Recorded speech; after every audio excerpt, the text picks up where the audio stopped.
Hello guys, welcome back. स्वागत है आप सभी का आपके अपने यूट्यूब चैनल बॉटनी लेक्चर में। गाइज, आज के इस वीडियो में डिस्कस करने वाले हैं non cyclic electron transport chain. दोस्तों, इसके पहले हमने फोटोसिंथेसिस के 2 लेक्चर एमएससी 3rd सेमेस्टर और बीएससी 5th सेमेस्टर वालों के लिए अपलोड कर दिए हैं ऑलरेडी। जो वीडियोज़ आपको प्लेलिस्ट में मिल जाएगा, आप जाइए चैनल पर, वहाँ पर प्लेलिस्ट बनी हुई है। बीएससी 5th सेमेस्टर में भी मिल जाएगा और एमएससी 3rd सेमेस्टर की प्लेलिस्ट में भी आपको मिल जाएगा दोनों लेक्चर, उसे ज़रूर देखिएगा। तो आइए डिस्कस करते हैं non cyclic electron transport chain में। बहुत ही अच्छा वीडियो जाने वाला है, आपको बता देना चाहता हूं। इसके पहले के जो वीडियोज हैं उसको ज़रूर आप देखिएगा, ये बार बार मैं कह रहा हूं, क्योंकि बिना उसे देखे आपको ये लेक्चर समझ में नहीं आने वाला है, कॉन्सेप्ट ही आपका क्लियर नहीं होगा। ओके, आइए देखते हैं। तो इलेक्ट्रॉन ट्रांसपोर्ट चेन क्या है? प्रीवियस वीडियोज में हमने डिस्कस किया था कि वाटर मॉलिक्यूल ब्रेक डाउन होता है, यानी वाटर मॉलिक्यूल ब्रेक होता है तो उसके बाद इलेक्ट्रॉन का फ्लोइंग होता है, इलेक्ट्रॉन आगे ट्रांसफर होता है in the thylakoid membranes. Thylakoid membrane पर जो वाटर मॉलिक्यूल है उसके टूटने के बाद इलेक्ट्रॉन्स आगे मूव करता है, और साथ ही साथ मूव करने के साथ साथ वो एटीपी और एसिमिलेटेड पावर एनएडीपीएच बनाता है। ये कॉन्सेप्ट हमने पहले ही आपको बता दिया है फोटो ऑक्सीडेशन की प्रोसेस में, इसलिए मैं बार बार कह रहा हूँ कि उन दोनों वीडियोज़ को जरूर देखिएगा। उसका लिंक हमने डिस्क्रिप्शन में भी दे रखा है, आप वहाँ पर भी जा करके क्लिक करके उस वीडियोज़ को देख सकते हैं। ठीक है, तो आपको बता दें इलेक्ट्रॉन ट्रांसपोर्ट चेन में यहाँ पर हमने डिस्कस किया था ऑलरेडी कि पिगमेंट सिस्टम फर्स्ट और पिगमेंट सिस्टम सेकेंड इन्वॉल्व होता है। ओके, तो यहाँ पर ध्यान देना है, फोटो सिस्टम सेकेंड और फोटो सिस्टम फर्स्ट लिखा रहेगा। तो फोटो सिस्टम या पिगमेंट सिस्टम दोनों एक ही चीज़ें हैं, और इसी के शॉर्ट फॉर्म में पीएस सिस्टम फर्स्ट और सेकंड के नाम से जाना जाता है। अब कॉन्सेप्ट यहाँ पर आपको ये ध्यान देना है कि इलेक्ट्रॉन ट्रांसपोर्ट चेन में पिगमेंट सिस्टम सेकंड पहले इन्वॉल्व होता है, यानी पीएस सिस्टम सेकंड पहले इन्वॉल्व होता है, उसके बाद पीएस सिस्टम फर्स्ट इन्वॉल्व होता है। तो इसमें कंफ्यूज मत होइएगा कि सेकंड पहले क्यों हो रहा है, फर्स्ट क्यों नहीं हो रहा है, ऐसा कोई इसमें दिक्कत नहीं होनी चाहिए। चलिए मैं आपको यहाँ पे बताता हूँ, एक एक पॉइंट का जब डिस्कस करेंगे तब आपको ज़्यादा समझ में आएगा। तो दोस्तों, इलेक्ट्रॉन ट्रांसपोर्ट चेन में सबसे पहले non cyclic electron transport chain की बात करेंगे, उसके बाद इसी एक ही डायग्राम पे साइक्लिक इलेक्ट्रॉन ट्रांसपोर्ट चेन भी आपको बता दिया जाएगा। The light derived reaction of photosynthesis also called light reaction, क्योंकि लाइट के प्रेजेंस में ये प्रोसेस होती है इसलिए इसको लाइट रिएक्शन कहते हैं। ओके, और हिल नामक साइंटिस्ट ने इसकी डिस्कवरी किया था, सबसे पहले बताया था रॉबर्ट हिल, आगे लिखा हुआ है आप देख सकते हैं। 1939 ईस्वी में रॉबर्ट हिल ने सबसे पहले प्रपोज किया था, इसलिए इसको हिल रिएक्शन के नाम से भी जाना जाता है, यानी non cyclic electron transport chain को। और उसके साथ साथ एक और नाम से इसको जाना जाता है, जेड स्कीम के नाम से जाना जाता है। जेड स्कीम के नाम से भी आपके एग्जाम में आता है, ज़्यादातर आपके एग्जाम में जेड स्कीम के नाम से पूछा जाता है। और उसके बाद दूसरा है non cyclic electron transport chain के नाम से क्वेश्चन आपके एग्जाम में आते हैं। तो किसी भी तरीके से पूछा जाए आपको ध्यान रखना इसको। और दूसरा कंडीशन है लाइट रिएक्शन के नाम से क्वेश्चन आ सकता है। तो आएगा आगे पॉइंट में डिस्कस करते हैं। The electron transport chain of photosynthesis is initiated by absorption of light. सबसे पहले लाइट एब्जॉर्प्शन की प्रोसेस जो होती है पिगमेंट सिस्टम सेकेंड में होती है, जहाँ पर क्लोरोफिल 680 होता है, 680 वेवलेंथ है उसका।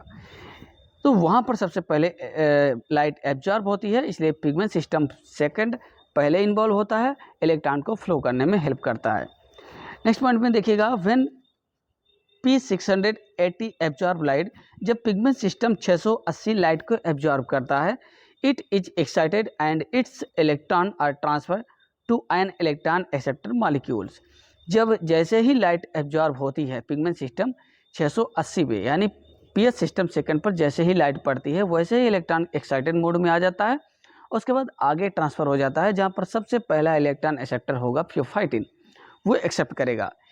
इसके लिए आपको डायग्राम पर लेकर के चलता हूँ, डायग्राम पे आपका ज़्यादा डाउट क्लियर होगा। तो आइए डायग्राम पर फोकस करते हैं। जेड स्कीम बनाते समय आप ध्यान दीजिएगा, ये स्केल वाला पार्ट जरूर बना लीजिएगा। अगर जेड स्कीम के नाम से क्वेश्चन नहीं आता है तो आप सीधा सीधा यही डायग्राम बना देंगे कि आपको स्कीम बनाने की कोई ज़रूरत नहीं है। ओके, जेड स्कीम नाम रखने का एक और तरीका है, क्योंकि ये जिगजैग मॉडल में इलेक्ट्रॉन का फ्लोइंग होता है ऐसे करके, सो इसलिए इसका नाम जेड स्कीम से भी कहा जाता है। ये कई कंडीशंस हो गए। अब कॉन्सेप्ट को क्लियर करने के लिए मैं आपको यहाँ पर लेके चलूँगा।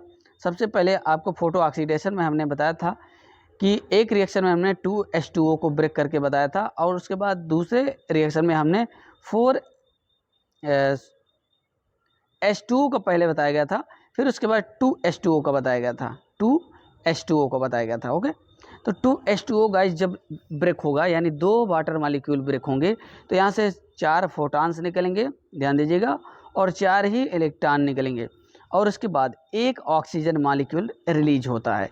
इस पूरे के पूरे कॉन्सेप्ट में non cyclic electron transport chain में यही आपको ध्यान दे रहा है कि 4 हाइड्रोजन एटम और 4 electrons and 1 molecule of oxygen release होगा। सबसे पहले वाटर मॉलिक्यूल यहाँ पर ब्रेक होगा और एक ऑक्सीजन मॉलिक्यूल आगे निकलेगा, यानी रिलीज होगा, और उसके बाद जो इलेक्ट्रॉन्स है वो आगे मूव करेगा। इलेक्ट्रॉन को सबसे पहले एक्सेप्ट करने वाला जो होगा unknown electron acceptor pH system second, जो कि वाई और जेड है, यहाँ पर लिखा हुआ आप देख सकते हैं। Y Z first electron acceptor होगा, unknown electron acceptor pigment system second का। ओके, उसके बाद इलेक्ट्रॉन रिएक्शन सेंटर में पहुंच जाएगा। दोस्तों फाइनली इलेक्ट्रॉन रिएक्शन सेंटर पर पहुंच जाएगा, जहां पिगमेंट सिस्टम सेकंड इन्वॉल्व होगा। अब यहाँ से पिगमेंट सिस्टम सेकंड से जो इलेक्ट्रॉन होगा आगे ट्रांसफ़र होगा और इसको रिड्यूस कर जाएगा first electron acceptor pigment system second. Pigment system second का फर्स्ट इलेक्ट्रॉन एक्सेप्टर जो होगा वो फ्यूफाइटिन होता है। फ्यूफाइटिन का फुल फॉर्म आगे है, मीन्स यहाँ पर जितने भी शॉर्टकट में लिखे गए हैं सबके फुल फॉर्म आगे हम आपको दिखा दे रहे हैं, उसको आप नोट कर लीजिएगा अच्छे से। आगे चल के पिगमेंट सिस्टम सेकंड का फर्स्ट इलेक्ट्रॉन एक्सेप्टर जो होगा, जो कि नोन होगा फ्यूफाइटिन, वो इलेक्ट्रॉन को मूव कर देगा आगे, यानी कि ट्रांसफ़र कर देगा आगे, और वहाँ पर इलेक्ट्रॉन एक्सेप्टर जो होगा नेक्स्ट क्यूनोन ए और क्यूनोन बी, क्यूनोन ए क्यूनोन बी कॉम्प्लेक्स कह सकते हैं आप, बी कॉम्प्लेक्स में हो जाएगा। इलेक्ट्रॉन को एक्सेप्ट कर लेगा। उसके बाद जैसे ही इलेक्ट्रॉन आगे मूव करेगा गाइज, आगे मूव करने से पहले यहाँ पर एक ADP and inorganic phosphate use होगा, इनऑर्गेनिक फास्फेट यूज होगा, और फाइनली यहाँ पर एक एटीपी मॉलिक्यूल बन जाएगा। इस चीज़ को ध्यान दीजिएगा, यहाँ पर दिख नहीं रहा है इसलिए हमने आपको बता दिया है कि यहाँ पर एक एटीपी मॉलिक्यूल बनेगा। सिंपल सा आप एडीपी लिख लीजिएगा, इनऑर्गेनिक फास्फेट, और एक एटीपी यहाँ पर बना लीजिएगा, एटीपी स्क्रीनशॉट ले लीजिए फटाक से तुरंत। और इलेक्ट्रॉन फाइनली रिड्यूस कर लिया जाएगा साइटोक्रोम B6F कॉम्प्लेक्स, ये कॉम्प्लेक्स फॉर्म में होगा। साइटोक्रोम बी भी होता है, साइटोक्रोम बी के 2 मॉलिक्यूल्स होते हैं। उसके बाद यहाँ पर FeSR भी होता है, साथ ही साथ साइटोक्रोम F भी होता है, तो इसलिए इसका नाम साइटोक्रोम B6F कॉम्प्लेक्स के नाम से जाना जाता है। तो यहाँ पर इलेक्ट्रॉन्स पहुँच जाएगा। दोस्तों जैसे इलेक्ट्रॉन यहाँ पे पहुँचेगा उसके बाद ये ऑक्सीडाइज होगा, और ऑक्सीडाइज होकर के इलेक्ट्रॉन ट्रांसफ़र कर देगा प्लास्टोसाइनिन के पास, पीसी यहाँ पर है, पीसी के पास पहुँच जाएगा।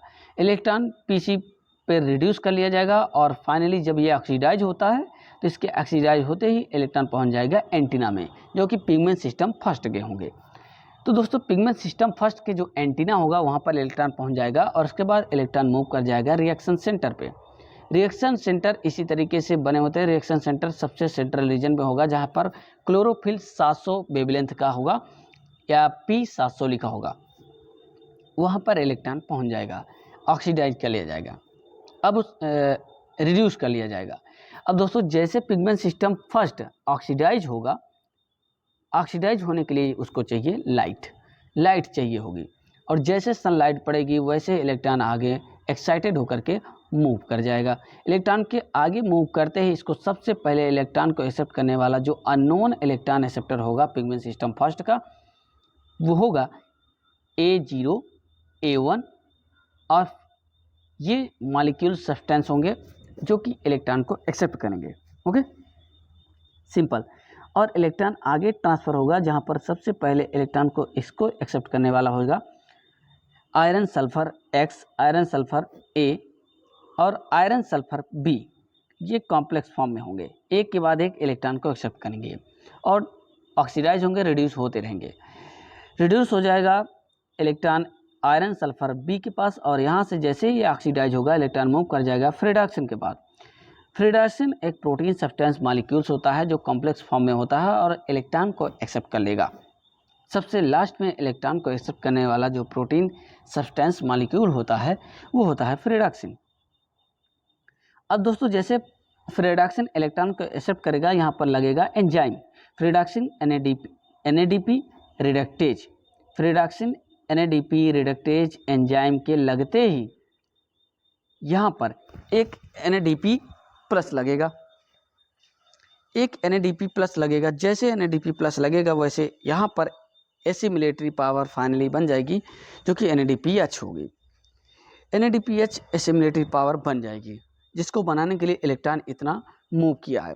यानी इलेक्ट्रॉन के मूव करने का मेन पर्पज यही है कि एसिमिलेटरी पावर बनाना। जब इलेक्ट्रॉन पहुंचेगा तभी NADPH बनेगा और साथ ही साथ ATP बन रही है। अब यहाँ पर आपको ध्यान क्या देना है, ध्यान से सुनिएगा दोस्तों। Non cyclic electron transport chain और साइक्लिक इलेक्ट्रॉन ट्रांसपोर्ट चेन में दोनों पे ये मेन इंपॉर्टेंट डिफरेंसेस है जो मैं आपको बता रहा हूँ, ध्यान दीजिएगा। पिगमेंट सिस्टम फर्स्ट और पिगमेंट सिस्टम सेकंड दोनों इन्वॉल्व होते हैं non cyclic electron transport chain में, जबकि साइक्लिक इलेक्ट्रॉन ट्रांसपोर्ट चेन में केवल और केवल पिगमेंट सिस्टम फर्स्ट ही इन्वॉल्व होता है, पहला कंडीशन। दूसरा, पिगमेंट सिस्टम फर्स्ट और पिगमेंट सिस्टम सेकंड के इन्वॉल्वमेंट के साथ साथ यहाँ पर एसिमिलेटरी पावर NADPH और ATP ऊर्जा का सिंथेसाइजेशन होता है, दोनों का सिंथेसाइजेशन होता है non cyclic electron transport chain में।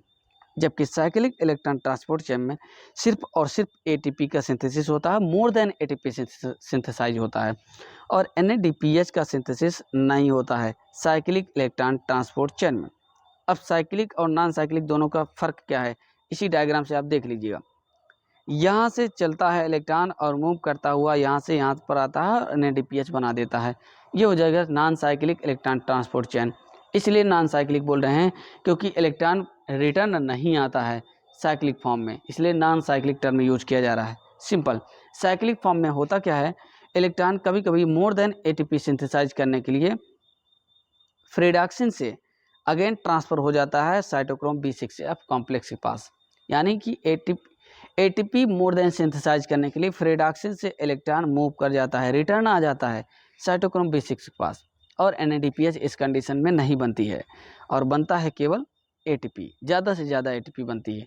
तो एक ATP यहाँ पर फिर से सिंथेसाइज होगा, ADP लगेगा, ADP plus inorganic phosphate use हो जाएगा और ATP बन जाएगा यहाँ पर ATP, ओके, ATP फाइनली बन जाएगा। इस तरीके से साइक्लिक फॉर्म में इलेक्ट्रॉन ट्रांसफ़र होता है, यानी कि साइक्लिक रूप में यहाँ से गया, यहाँ फिर पहुँचा, फिर यहाँ से ऐसे रिटर्निंग करता रहेगा, इसलिए साइक्लिक इलेक्ट्रॉन ट्रांसपोर्ट चेन बोलते हैं इसको। आगे हम इसके बारे में थोड़ा सा डिस्कस जरूर करेंगे दोस्तों। अब आपको बता देना चाहता हूँ कि जो दोनों वीडियोज अपलोड कर दिए हैं हमने, उस वीडियो को ज़रूर देखिएगा, नहीं तो आपको नॉन साइक्लिक और साइक्लिक इलेक्ट्रॉन ट्रांसपोर्ट चेन बिल्कुल भी समझ में नहीं आने वाला। एक बात और कि आपको वीडियोज़ आसानी से मिल सके, उसका लिंक आपको बहुत जल्दी मिल सके। जैसे वीडियोज़ अपलोड हुआ कुछ लोगों के पास बहुत लेट सजेशन में पहुंचता है यूट्यूब पे, तो इस वजह से ये थोड़ा सा इजी हो सके, सरल हो सके, इसके लिए ही हमने एक टेलीग्राम पर ग्रुप बना दिया है। BSc MSc सेमेस्टर वालों के लिए हमने एक ग्रुप बना दिया है। उस ग्रुप में बहुत लोग जुड़े भी हैं और बहुत लोग लेफ्ट भी हो रहे हैं। तो जो लोग लेफ्ट हो रहे हैं उनको वीडियोज़ का जो लिंक है वो टाइमली नहीं मिलेगा।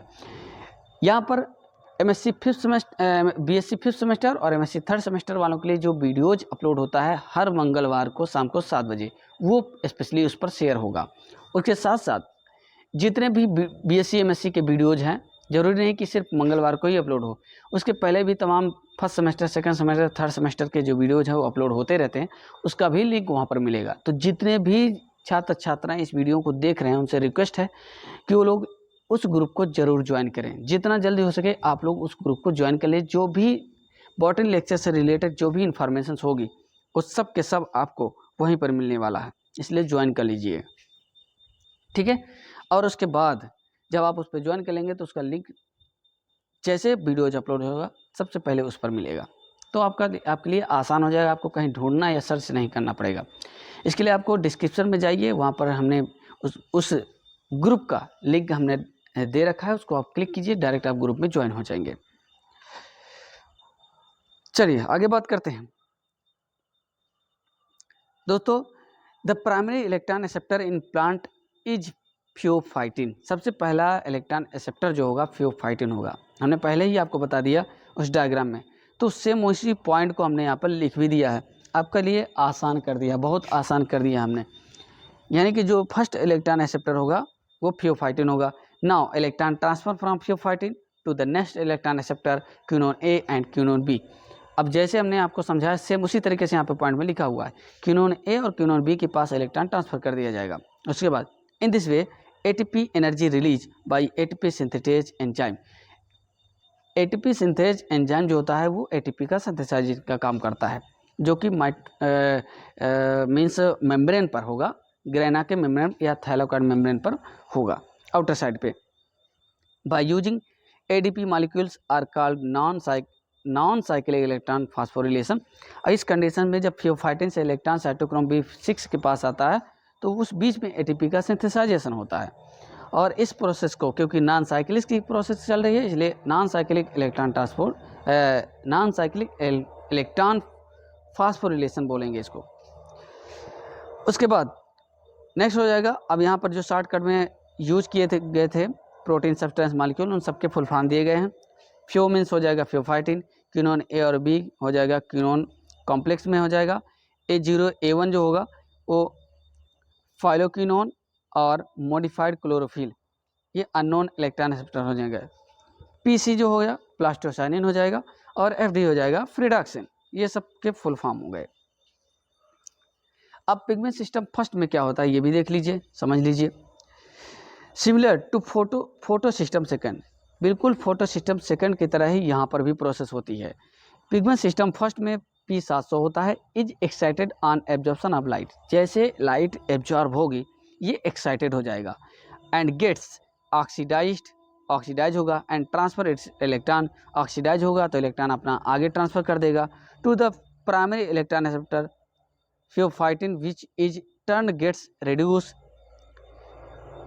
यहाँ पर प्राइमरी इलेक्ट्रॉन एक्सेप्टर जो होगा फ्रिडाक्सिन हो जाएगा। इसको ध्यान से देखिएगा, इसमें फ्योफाइटिन ना करके फ्रिडाक्सिन कर लीजिएगा। ओके, फ्रिडाक्सिन।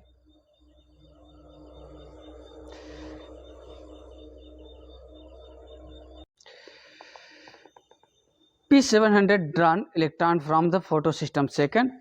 फोटो सिस्टम सेकेंड से जो इलेक्ट्रॉन आया होगा उसको क्या करेगा, रिड्यूस कर देगा, और electron acceptor of the photo system first transfer electron to the ferredoxin. Finally ferredoxin के पास इलेक्ट्रॉन पहुंच जाएगा, रिचेज कर जाएगा, and ferredoxin NADP reductase to reduce NADP to NADPH। अब यहाँ पर FNR जो हमने बताया था एंजाइम वो यूज होगा, और NADP को कन्वर्ट कर देगा NADPH में। फाइनली NADPH एसिमुलेटेड पावर बन जाएगा। ये था non cyclic electron transport chain. अब दोस्तों बात करेंगे साइक्लिक इलेक्ट्रॉन ट्रांसपोर्ट चेन के बारे में, जिसमें साइक्लिक इलेक्ट्रॉन ट्रांसपोर्ट चेन या साइक्लिक फोटोफॉस्फोरिलेशन दोनों के बारे में यहाँ पर डिस्कस हो जाएगा एक ही डायग्राम में। इसके पहले वैसे ऑलरेडी हमने उसमें बता दिया था। इस कंडीशंस में इलेक्ट्रॉन यहाँ से आएगा फ्योफाइटिन से और पहुँचेगा reaction centre pigment system first के पास, और यहाँ पर से इलेक्ट्रॉन आगे मूव करेगा। First electron acceptor unknown electron acceptor A0 और A1 होता है, वहाँ से फ्रिडाक्सिन के पास पहुँचेगा, और इलेक्ट्रॉन फ्रिडाक्सिन से डायरेक्टली ट्रांसफ़र हो जाता है, रिटर्न हो जाता है साइटोक्रोम के पास। इसमें नहीं दिखाया है इस डायग्राम में, बहुत सिंपली दिखा दिया है इस डायग्राम में कि इलेक्ट्रॉन एक्सेप्टर हो जाएगा पिगमेंट सिस्टम फर्स्ट का, और उसके बाद फिर से रिटर्न हो जाएगा electron pigment system first reaction centre में, डायरेक्टली इसमें दिखा दिया गया है। तो फाइनली साइटोक्रोम के पास पहुंचेगा। उसी डायग्राम को आप आधा लिख लीजिएगा जो हमने पहले बताया है, और इस कंडीशन में ADP और इनऑर्गेनिक फास्फेट यूज हो जाएगा और ATP मॉलिक्यूल यहाँ पर बन जाएगा। बता दे रहा हूँ आपको कहाँ से कहाँ तक का आपको डायग्राम लिखना है। ये देखिएगा,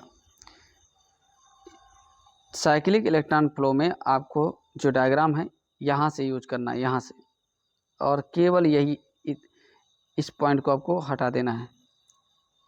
यहाँ से साइक्लिक के लिए आपको ड्रा करना है केवल फ्री रिडक्शन से, और उसके बाद इतना आपको बना लेना है अगेन, ये आपका साइक्लिक हो जाएगा। ठीक है, इसको ज़रूर बना लेना। तो दोस्तों वीडियो कैसा लग रहा है इसके बारे में आप कमेंट करिएगा, और सभी दोस्तों मित्रों के पास ज़रूर शेयर कीजिएगा। जिन छात्र छात्राओं को नोट्स परचेज करने होंगे एमएससी थर्ड सेमेस्टर का पहला पेपर और फोर्थ पेपर जो माइनर का है वो कंप्लीट हो चुका है। ऑलरेडी हमने बताया भी है, कई बार आपको बता दिए हैं। जिनको भी नोट्स परचेज करने होंगे वो संपर्क कर सकते हैं। इसके लिए बारे में डिटेल्स डिस्क्रिप्शन में दिया गया है, वहाँ पर जाइए, पढ़िए और समझिए, और आप सीधा कांटेक्ट कर सकते हैं व्हाट्सएप पर, जहाँ पर आपको नोट्स प्रोवाइड कराया जाएगा। ओके, आगे बात करते हैं। Next, differences. What is difference between cyclic photophosphorylation and non cyclic photophosphorylation, अगर क्वेश्चन आता है तो क्या आप डिफरेंसेस बताएंगे? ध्यान दीजिएगा। Cyclic photophosphorylation it is found dominantly in bacteria, mostly ये बैक्टीरिया में होता है। उसके बाद है दूसरी तरफ non cyclic, this is dominant in green plant. Non cyclic photophosphorylation green plant में होता है और ये बैक्टीरिया में होता है। It involve photo system only first, ये केवल फोटो सिस्टम फर्स्ट में इन्वॉल्व होता है, ये हमने पहले ही बता दिया आपको। यहाँ पर ध्यान से देख लीजिए, जैसा हमने बताया था वैसा आपको मिलेगा। It involves both photo system first and second, दोनों में इन्वॉल्व होता है। अगला, ये इंपॉर्टेंट है, एग्जाम में आपके आता है डिफरेंसेस दोनों का, तो इसको अच्छे से नोट कर लीजिएगा, स्क्रीनशॉट ले लीजिएगा और नोट्स बना लीजिए। Electron move in A close circle, electron expelled from chlorophyll pieces return to it after passing through a series of electron acceptor in ATS. An electron do not move in closed circle, मतलब again circle form में electron return नहीं आता इसके case में। Pigment system 680 पर ये condition है। और NADP is finally acceptor, here water is the ultimate source of electron and NADP is the final acceptor होता है यहाँ पर, जबकि यहाँ पर कोई ऐसा एक्सेप्टर NADP प्लस नहीं है। उसके बाद फोर्थ नंबर पर it is not involve in the photolysis of water and, यहाँ पर साइक्लिक फॉर्म में फोटोलिसिस यानी वाटर का फोटोलिसिस नहीं होता है, क्योंकि वाटर का ब्रेकडाउनिंग नहीं होता है, जबकि नॉन साइक्लिक में वाटर का ब्रेकडाउनिंग होता है, उसके बाद ATP का सिंथेसाइज होता है। फिफ्थ नंबर पॉइंट हो जाएगा, इट सिंथेसाइजेज या synthesis only ATP, reduce NADP, that is NADPH2 is not synthesized। यहाँ पर NADPH का फॉर्मेशन नहीं होता, केवल ATP का सिंथेसाइजेशन होता है।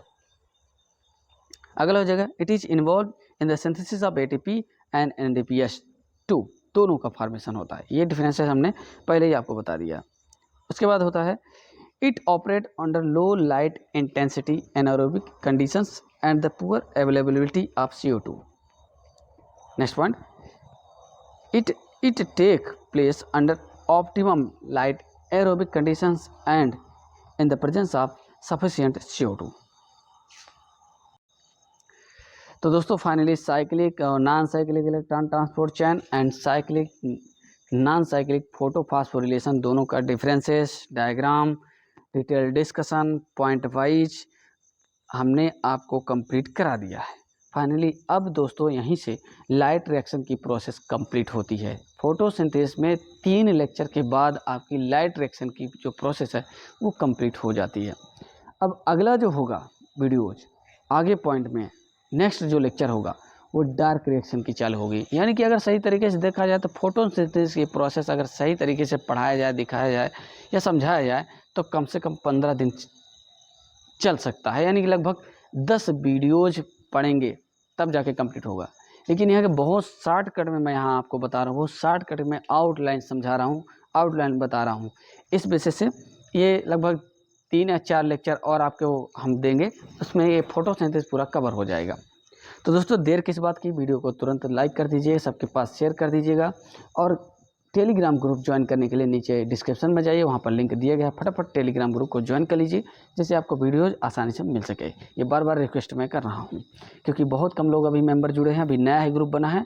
तो आप लोगों से रिक्वेस्ट है, सबके पास शेयर भी कीजिए, सबको ज्वाइन करने के लिए आप ऐड कीजिए, उनको मीन्स समझाइए। धन्यवाद, आप सबका बहुत बहुत धन्यवाद।